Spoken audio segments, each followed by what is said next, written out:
There are default rules under company law or a company's articles of association which govern how decisions are made. A business owner may be both a shareholder and a director, but sometimes it's important to know what hat they're wearing.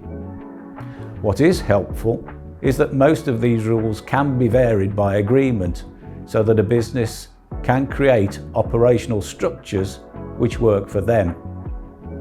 So, Elizabeth, what are our considerations here? The key bit here might well be to consider those default rules before thinking about how you want to vary them. So shareholders own a business and the directors have day-to-day responsibility for decisions, and the shareholders are only really required to approve certain really key decisions about the company.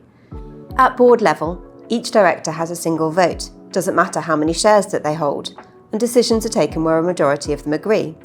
At shareholder level, voting follows each person's shareholding, so a majority shareholder does get a bigger say.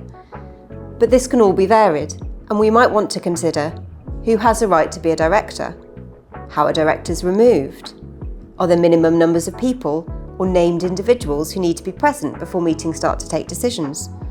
Do directors need to take all of the day-to-day decisions, or do they need approval for certain things from the shareholders? You might also want to consider what happens if people don't agree.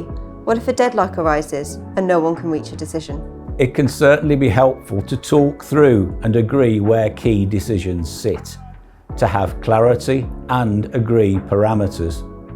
In practice, you'll just run the company in a way that works for you, but it can be vital to have a fallback position should there be a falling out in the future.